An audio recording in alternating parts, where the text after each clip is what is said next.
It didn't have thick armor or a massive gun. Its real weapons were speed, visibility, and a radio. This vehicle became the eyes of the Wehrmacht, from the sands of North Africa to the frozen expanses of the Eastern Front. Sd.Kfz.222 did not fight on its own. It was part of a reconnaissance system operating alongside lighter vehicles and command armored cars.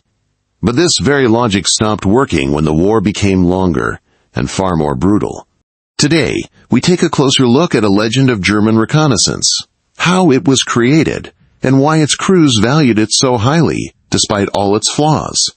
In the early 1930s, the German army came to a clear conclusion.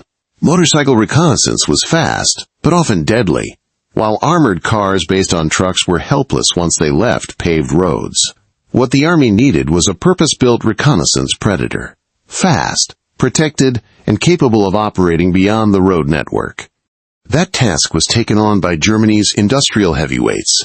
Horch developed a full-time all-wheel drive chassis with independent suspension, complex but highly maneuverable. Wezerhutter was responsible for the angular armored hull, whose faceted shape encouraged incoming bullets to deflect rather than penetrate. In 1936, Sd.Kfz.222 entered service. It became one of the first mass-produced armored cars where sloped armor was deliberately used as a protective measure, years before this approach became standard in tank design. Let's look under the hood. The heart of the vehicle was a gasoline Horch V8 engine, producing up to 90 horsepower. For an armored car weighing around 5 tons, this translated into a top speed of up to 80 kilometers per hour, a remarkable figure for the late 1930s. Armor protection was minimal, up to 14.5 millimeters at the front, and significantly thinner on the sides. This meant the vehicle could survive machine gun fire, but had no chance against serious anti-tank weapons. It was never intended for frontal combat. Its strength lay in speed, distance, and making first contact. The main offensive capability came from its turret, armed with a 20mm automatic cannon, either the Kwk-30 or the later Kwk-38. This allowed the vehicle to engage infantry, light vehicles, and even fire at aircraft, thanks to the gun's exceptionally high elevation angle. On Western European roads, Sd.Kfz.222 felt confident and effective. Good road surfaces and maneuver warfare were exactly what it had been designed for.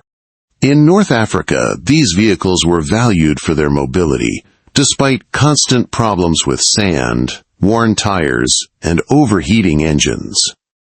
But 1941 marked a turning point. Soviet off-road conditions, deep mud, rough terrain, and snow turned wheeled reconnaissance into a risky gamble. Thin armor no longer offered protection against anti-tank rifles, and it became clear that the future belonged to half-tracked and fully tracked vehicles. Despite this, Sd.Kfz.222 did not disappear overnight. It remained in service until the final years of the war, and, afterward, even served with the armed forces of other countries, proving the overall versatility of its design. Sd.Kfz.222 was not a breakthrough vehicle.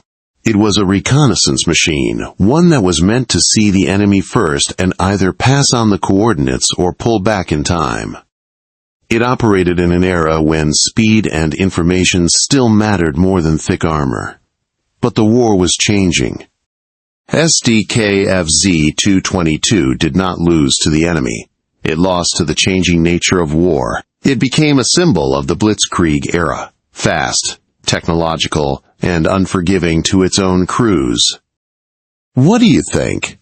Could this armored car have survived in a prolonged war if it had received a different running gear? Share your thoughts in the comments, subscribe to the channel, and we'll see you in the next episode about the steel machines of history.